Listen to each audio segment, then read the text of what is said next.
Hi guys, so hapon nga pala first day natin sa company and hindi ko rin expect na yung isa sa mga boss ko nagbigay na sa akin agad ng sweet potato, tapos ano pa, gabi at saka patatas. Check natin. Okay guys, so ito yung mga binigay niya sa akin kahapon. Ang dami. Yung sweet potato niya, ganyan kalalaki.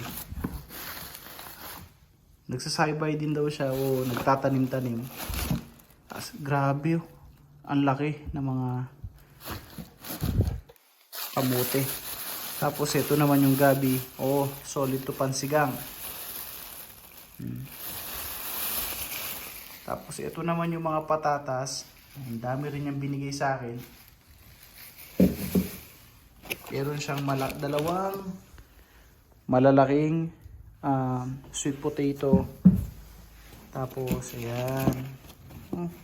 Solid, ang ganda ng kanyang mga tanim na potato. Ang lalaki oh. Di ba?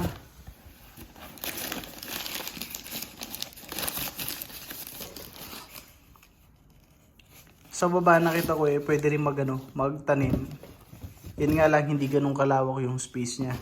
Siguro dun sa bahay ng boss ko malawak yung space niya kaya nakakapagtanim siya ng ganito kararami din.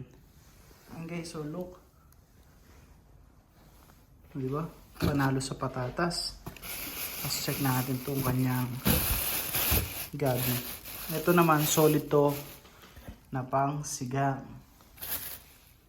Yan, parang sa Pilipinas lang din, no? Yung mga size pang Pinas lang din. Tapos ito.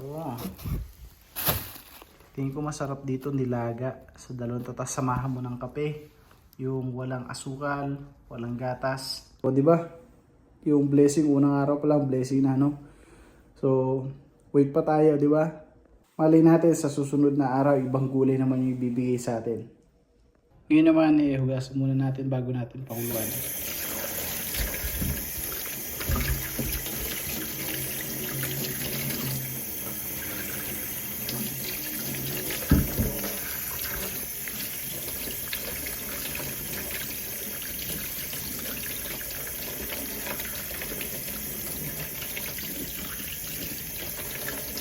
Grabe, laki oh.